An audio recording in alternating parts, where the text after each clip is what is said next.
também como incomodou o meu. A minha palavra hoje é despertamento espiritual, um coração puro e um espírito renovado. Um coração puro e um espírito renovado. Despertamento espiritual. Diz os versos de 10 a 12: cria em mim, ó Deus, um coração puro, e renova dentro de mim um espírito firme. Não me expulses de tua presença, e não retires de mim teu Santo Espírito. Restaura em mim a alegria de tua salvação, e torna-me disposto a te obedecer. Amém, amém. Despertamento espiritual, um coração puro e um espírito renovado. Essa é uma temática que precisa constantemente estar no púlpito das igrejas, da nossa igreja. O motivo é muito simples: nós estamos vivendo no mundo cheio de distrações, no mundo cheio de desafios, de distorções. Isso tudo pode nos afastar da presença de Deus. Isso pode tornar o crente insensível às suas necessidades espirituais. A necessidade espiritual pode passar despercebida do coração do crente, de tanta distração, tanta coisa que ele vai fazer. Então, eu quero analisar com os irmãos aqui, com poucas palavras, em razão do tempo, esses versículos do Salmo 51, objetivando instigar cada um de nós a experimentar um despertamento espiritual. O contexto aqui é que o Salmo 51, ele foi escrito por Davi num contexto muito específico e significativo. Ele o escreveu após ter sido confrontado por Natã, o profeta, em relação ao seu pecado grave com a Batseba e o assassinato dele com Urias, que era o marido dela. Foi nesse contexto que o Salmo foi escrito. O Salmo, ele é frequentemente chamado também de Salmo de arrependimento de Davi, e ele vai refletir para nós profundamente o arrependimento sincero de Davi em relação aos seus pecados, aos seus muitos pecados e graves pecados. Então, o contexto aqui do Salmo 51 pode ser encontrado em 2 Samuel, capítulo 11 e capítulo de número 12. Davi, que era o rei de Israel nessa época, ele caiu em pecado ao cometer adultério com Batseba, que era a esposa de Urias. Urias era um dos soldados de Davi. Então, quando Batseba engravidou, o Davi, ele tentou encobrir o seu pecado, o que acabou levando ao assassinato de Urias, numa trama planejada pelo rei, pelo Davi. Então, o Natã, o profeta, encontrou Davi, confrontou Davi com uma parábola, né? Aquela historinha lá do fazendeiro que tinha só uma ovelhinha. Confrontou Davi com essa parábola, fez Davi perceber a gravidade dos seus pecados, e foi então nesse momento específico que Davi escreveu o Salmo 51. E Davi expressa nesse salmo um profundo arrependimento. Ele expressa um desejo intenso por perdão, busca em Deus ter um coração puro e ter um espírito renovado. Portanto, santos irmãos, o contexto do Salmo 51 é o arrependimento de Davi após o seu pecado com Batseba, o assassinato de Urias. E esse salmo então é uma súplica fervorosa a Deus por perdão e renovação espiritual.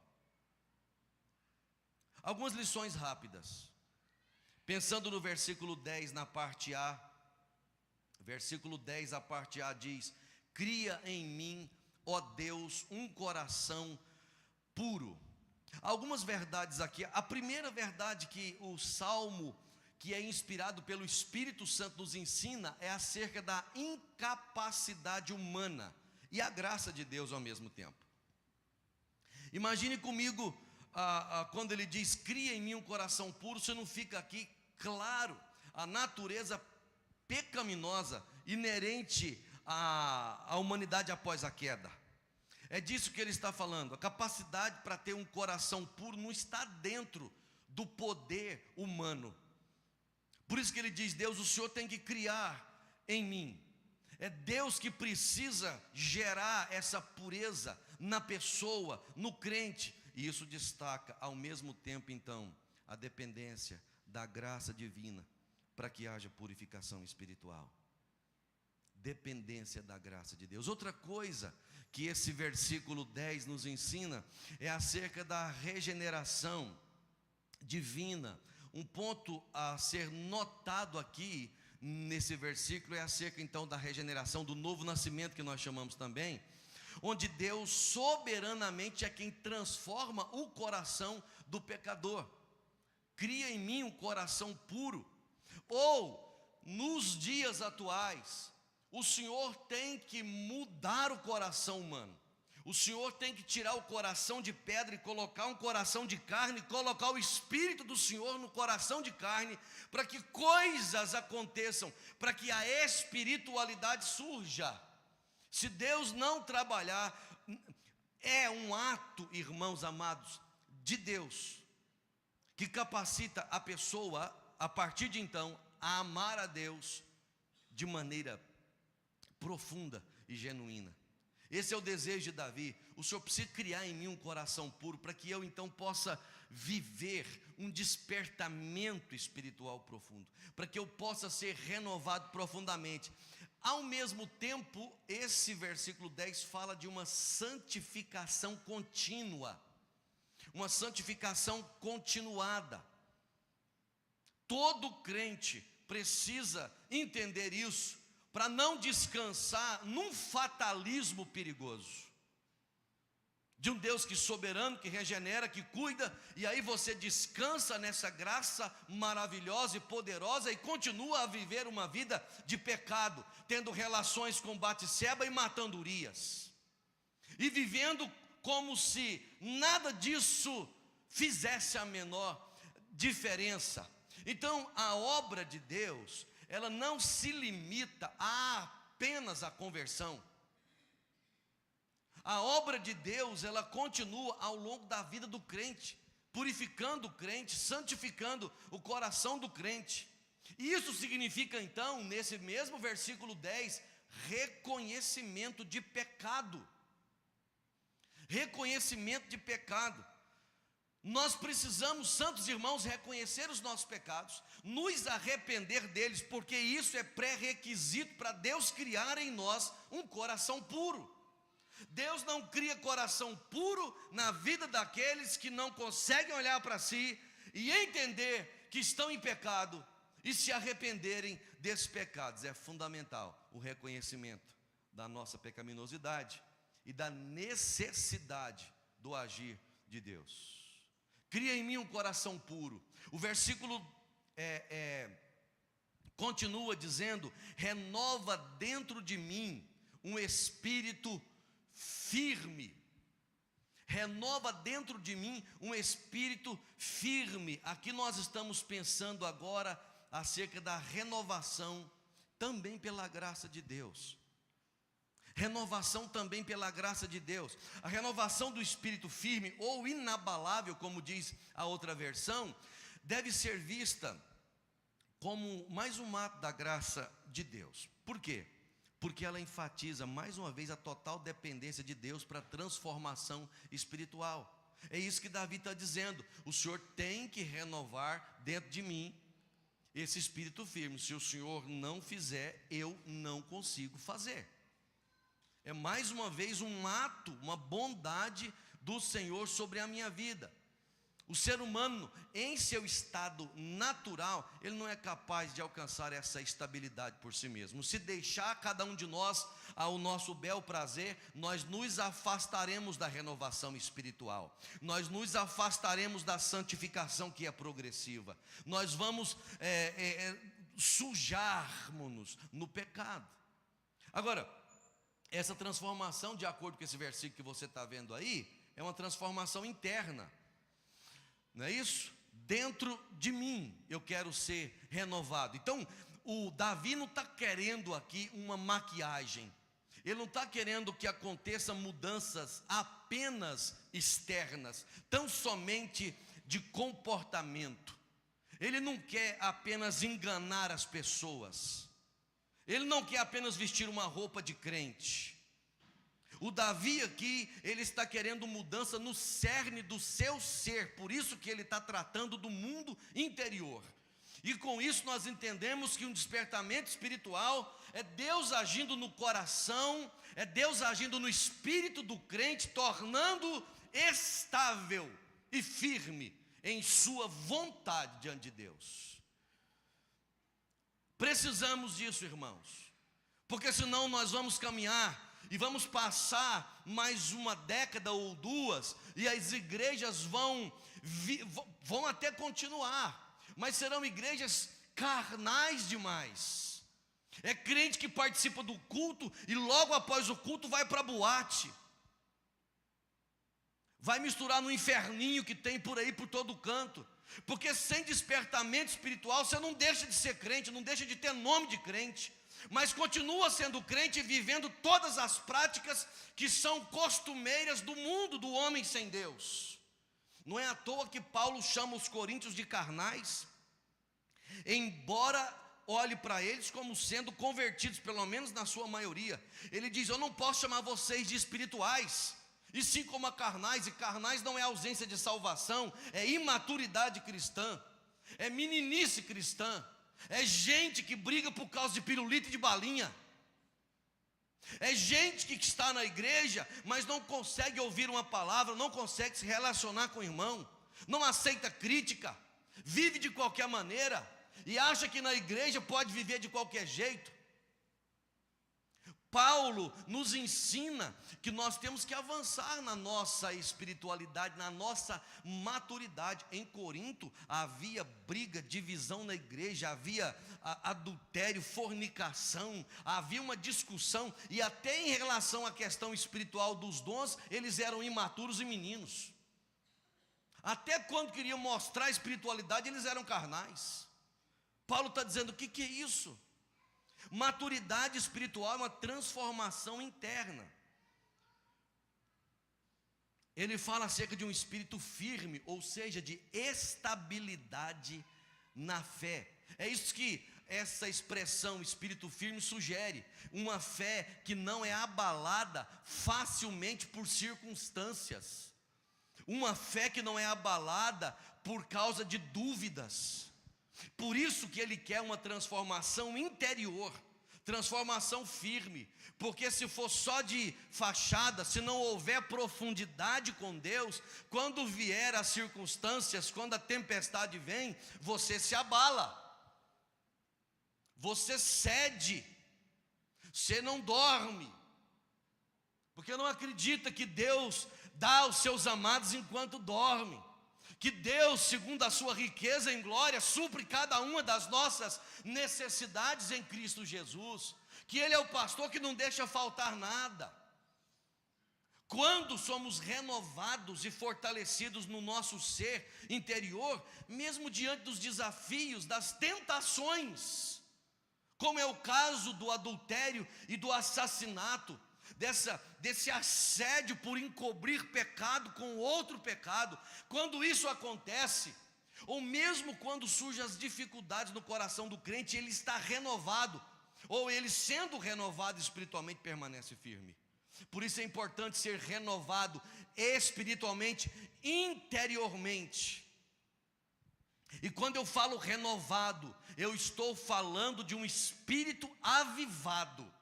Eu estou falando de santificação, de vida que se assemelhe à pessoa do nosso amado Salvador Jesus Cristo.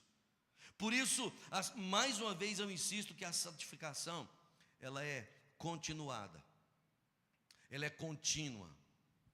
Espírito firme está associado a isso. Espírito firme fala de santificação todo dia, fala de comer arroz e feijão todo dia.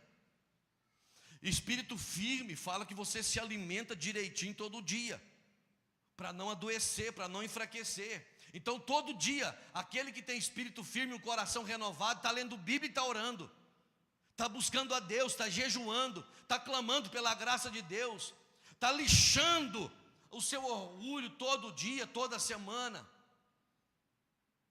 Santificação continuada significa dizer, santos irmãos, que Deus vai trabalhando ao longo da vida do crente, tornando esse crente mais semelhante à pessoa de Jesus. Isso envolve então uma crescente estabilidade espiritual. E aí é um desafio que eu faço comigo todo dia. De vez em quando eu fico triste, eu fico meio angustiado, porque você imagina, eu já tenho 20 e tantos anos de conversão. 27, bem, 27 anos de conversão. De vez em quando eu falo, deixa eu dar uma olhada como é que está o crescimento. Eu falo, parece que deu uma estagnada. O que está acontecendo? Tem que continuar crescendo. É isso que Davi está dizendo. Deus, o Senhor coloca em mim um espírito interior, firme, inabalável. Ou seja, viver de conformidade com a pessoa de Deus. Vamos caminhar rapidinho, versículo 11, a parte B diz, não me expulses da tua presença. Não me expulses da tua presença. Nós precisamos perceber aqui primeiro, irmãos queridos, a doutrina da graça irresistível. O que significa graça irresistível? Significa que quando Deus regenera alguém, quando Deus muda o coração de alguém, Ele garante que essa pessoa vai permanecer em sua presença. Não me expulses da tua presença.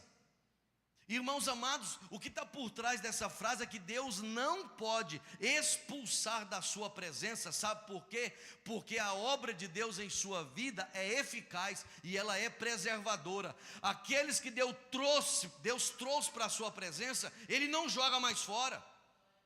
O Senhor Jesus vai dizer isso, aquele que vem a mim, nunca, de maneira nenhuma, eu vou lançar fora. Jamais eu vou fazer isso. Não é do caráter de Deus expulsar aqueles que Ele trouxe, pagando com o preço de sangue do seu próprio Filho. Por isso nós chamamos de graça irresistível. Ao mesmo tempo chamamos também de segurança da salvação. O crente é mantido seguro na presença de Deus, em seu relacionamento com Deus. Isso não pode ser perdido, mesmo que haja falhas, que haja pecados ao longo da jornada. É isso que esse salmo está ensinando. E não está ensinando que quem é filho de peixe, peixinho é, e que tem uma linha grande que pode ir lá não sei aonde, flertar, brincar e depois voltar, porque já é. O texto não está tratando disso. Pelo contrário, o texto está tratando de uma contínua dependência de Deus. Essa é a ênfase. Não podemos usar a graça irresistível, a segurança da salvação, para tratar de uma liberdade exacerbada para viver no pecado e achar que está tudo bem, que no dia final Deus vai fazer a gente chegar no céu. A ênfase do texto está no fato que nós precisamos reconhecer que, embora a salvação seja segura, seja garantida, isso não significa que o crente deve viver de maneira descuidada. O crente não deve viver lá no pico do castelo da torre, vendo Batseba nua tomando banho. E o crente não deve tentar encobrir o pecado com Batseba, colocando Urias na frente da batalha para que ele morra, para você continuar no pecado, cultivando os seus pecados. O texto fala diferentemente disso, dizendo que nós precisamos caminhar continuamente na dependência de Deus, para viver uma vida santa e permanecer na presença divina. Quando Davi diz: não me expulse da tua presença, ele está dizendo não que se eu pecar uma hora ele me traz de volta. Ele está dizendo: não me deixa pecar, para que o Senhor não tenha que me disciplinar e depois me trazer de volta. Ele está dizendo: cuida de mim, transforma meu interior, para eu nunca mais entrar nessa sujeira e nunca mais ter que lidar com consequências tão danosas para a minha vida, como os irmãos já devem ter lido e saber das realidades com as quais Davi teve que lidar. A morte do filho, incesto, perda do seu reinado pelo próprio filho, o coração triste. Então, nós devemos ter consciência do pecado e devemos nos arrepender. A importância, então, da comunhão continuada. O Davi temia, irmãos amados, ser afastado da presença de Deus por causa do pecado. Por causa do seu pecado. E a gente precisa então aqui nesse sentido valorizar a comunhão com Deus e evitar cair nos pecados, para a gente não ficar com medo de perder a alegria, sair da comunhão com Deus. Esse é o sentido aqui. Todo crente devia ter medo de perder a comunhão com Deus. Todo crente deveria ter muito mais medo de perder a comunhão com Deus do que ser acometido de um câncer. Todo crente deveria ter medo de perder a comunhão com Deus, porque a coisa mais triste que alguém pode experimentar é sentir a ausência de Deus. Embora Deus não se ausente, mas o pecado me faz sentir que eu estou sozinho. E aí então vem o restante do texto, quando ele diz assim, restaura em mim a alegria da tua salvação e torna-me disposto a te obedecer. Restaura em mim a alegria da tua salvação e torna-me disposto a te obedecer. Salvação, mais uma vez, obra de Deus.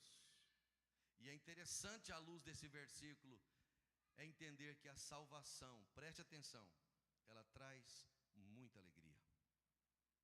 O salvo tem que ser alegre. O crente tem que ser alegre. Por quê? Não porque tem carro, não porque tem casa, não porque prosperou. Ele tem alegria porque ele tem salvação, porque ele tem vida eterna com Deus. O que Davi quer não é necessariamente agora mais a salvação, mas ele quer a alegria dessa salvação, porque coisa difícil é um crente triste, um crente sem alegria. Eu disse ontem lá na conferência dos homens, usando palavras do reverendo Dorival Dias Casimiro, que normalmente quando o crente se afasta da comunhão é porque ele está em pecado. Dorival diz isso. Tanta experiência de ministério, estudo da palavra de Deus. Crente, quando se afasta da igreja, dos ministérios, devagarzinho vai se escondendo, ele está em pecado. O pecado faz isso. Tira a alegria da salvação, aí tira a autoridade da pessoa em viver o ministério, aí ele começa a justificar um monte de coisa, ele vai se afastando, no fundo ele está em pecado. É isso que está acontecendo, e o Davi está dizendo aqui, a salvação é uma obra que traz alegria, mas o pecado e a culpa roubam essa alegria. Então o versículo 12 nos mostra que a alegria da salvação é uma dádiva de Deus, mas é uma dádiva de Deus para um coração arrependido. A alegria só alcança quem se quebrantou, quem está sendo renovado espiritualmente. Quem está sendo renovado espiritualmente está passando por um turbilhão de coisas, mas consegue dar glória a Deus, consegue dar aleluia, consegue sorrir em meio à crise, consegue dar testemunho, consegue ser otimista. Otimista não em razão das circunstâncias, porque nós sabemos à luz da Bíblia que esse mundo está caminhando rumo a um caos terrível, até o dia do aparecimento do homem da iniquidade, até a chegada da grande tribulação. Não nos enganemos, esse mundo não melhora. Não melhora, pode votar no candidato que você quiser, pode ter mudança do jeito que você quiser. À luz da Bíblia, o mundo caminha para um desastre total, um desastre no qual Deus não perdeu o controle, Pelo contrário, Ele vai usar tudo isso para fazer novas todas as coisas, aonde habitará a justiça e aonde a igreja estará para sempre com o Senhor, por toda a eternidade. Louvado seja Deus. Por isso a igreja tem que ser otimista, não em razão da direção do mundo, mas em razão daquilo que Deus está fazendo. Enquanto o mundo vai para o caos, a igreja se santifica. Enquanto o homem exterior se corrompe, o homem interior se renova todo dia para a glória de Deus. É isso que acontece quando o coração do homem é regenerado e é avivado e é renovado. Quando o homem, pela graça do Senhor, combate os seus pecados. É isso que Davi está dizendo. A alegria da salvação é um lembrete do valor da salvação em Jesus. Irmão, ser membro da igreja não adianta muita coisa. Ser só membro da igreja não adianta muita coisa. O que adianta é a certeza da sua salvação, é entregar a sua vida a Jesus, é reconhecer Jesus como seu Salvador, é amá-lo de todo o coração, de toda a sua alma. Você pode ganhar muita coisa, pode ter muita coisa, louvado seja Deus, e o Senhor de tempo em tempo faz isso, Ele derrama assim uma graça abundante, e gente prospera, e gente avança, e João Calvino já dizia que muitos são enriquecidos, muitos são prósperos, porque têm o coração em Deus, e conseguem enxergar a necessidade do pobre e do necessitado. Deus não põe ninguém para enriquecer e prosperar, a não ser que os seus olhos sejam olhos de Jesus, e ele consiga perceber alguém na sua frente para ser abençoado. Faz sentido ser rico nessa terra por ser rico? Não faz sentido. Então, a alegria da salvação é um lembrete do valor da salvação em Cristo Jesus, a importância de não se esquecer dessa grande dádiva da salvação. Então, nossa obediência é capacitada pelo Espírito Santo.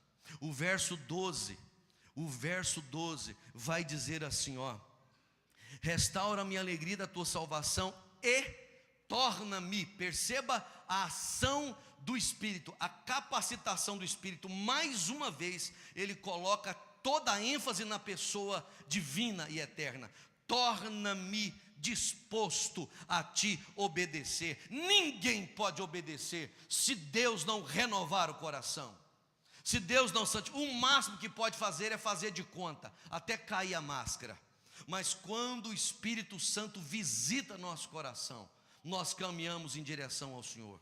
Quando somos avivados, quando somos renovados, caminhamos na presença do Senhor, dizemos não para a oferta do pecado, nos santificamos. Irmãos amados, nós precisamos buscar o despertamento espiritual, a renovação espiritual. Gostaria que nós tivéssemos um tempo de clamor diante de Deus nesses próximos 5 minutos que nós temos.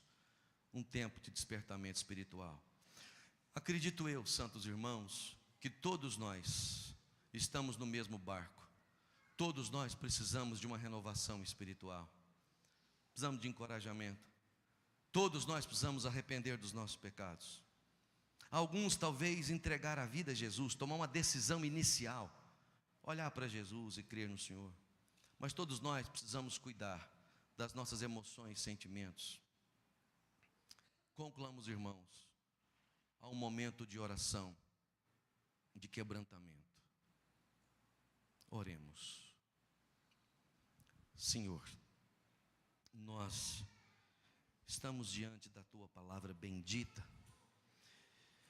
Reconhecemos, ó Deus, o perigo de vivermos distantes do Senhor, mesmo presentes na igreja e na comunidade da fé.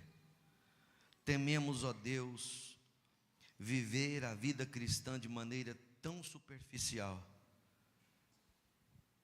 que vivamos no pecado e ampliando os nossos pecados, não nos arrependamos até que o Senhor coloque um profeta diante de nós.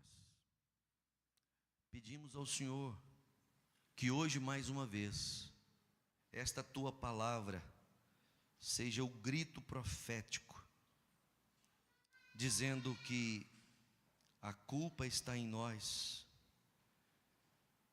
e que nós precisamos nos arrepender. E permita-nos, ó Deus, nesta manhã, experimentarmos o que Davi experimentou quando escreveu, ou depois de escrever o Salmo 51. Cria em nós um coração puro. Renova dentro de nós, no nosso interior, um espírito firme, inabalável. O Senhor conhece, ó Deus, cada um de nós aqui, sabe quem somos no nosso interior, sabe as coisas que pensamos e fazemos, sabe como é a realidade do nosso coração, se convertido ou não, se na carnalidade ou não, se amando o Senhor, se lendo a Tua palavra e orando e buscando o Senhor ou não. Não é possível nos escondermos do Senhor, eu sei, por isso eu clamo, tenha misericórdia de todos nós, tenha misericórdia desta igreja, tenha misericórdia, meu Deus, desta igreja, a começar aqui do Teu servo, dos irmãos que ministram aqui nesse altar, dos presbíteros da nossa igreja, que são os líderes espirituais desse povo, dos nossos diáconos que servem, dos nossos professores, líderes de grupo, todos aqueles que têm um cargo, uma função específica, tenha misericórdia de nós, que estamos à frente da Tua obra. Mas não deixe de olhar para cada um dos Teus filhos, ó Deus, que nesta manhã estão diante do Senhor, aqueles que estão participando pela internet. Derrama a Tua graça renovadora, transformadora, impacta nosso coração, quebranta a nossa vida. Não nos deixe, ó Deus, fugir da Tua presença. Não nos deixe, ó Deus, viver uma vida triste, medíocre em razão dos nossos pecados. Quebranta-nos, ó Deus, e renova a alegria da Tua salvação. Renova a alegria, Senhor, de servi-lo, de amá-lo, de abraçá-lo, de celebrar o Senhor, de vibrar com a nossa bendita salvação. Faz isso com a gente, com os nossos jovens, com os nossos adolescentes. Meu Deus, tenha misericórdia dessa geração atual. Santifica esse povo para a glória do Senhor mesmo. Abençoe o pai, abençoa a mãe, abençoa as nossas crianças. Nós pedimos ao Senhor isso em nome de Jesus e para a glória de Jesus. Amém e amém. Vamos ficar de pé, queridos. Cante comigo. Que desce como fogo, vem como em Pentecoste e enche-me de novo. Espírito, Espírito, que desce como fogo, vem como em Pentecoste e enche-me de novo.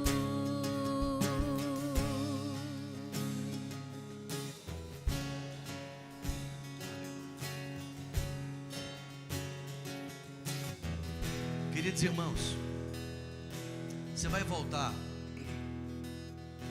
hoje para sua casa pensando no que você ouviu aqui e que tipo de decisão você tomou ou precisa tomar hoje na sua vida, tá bom?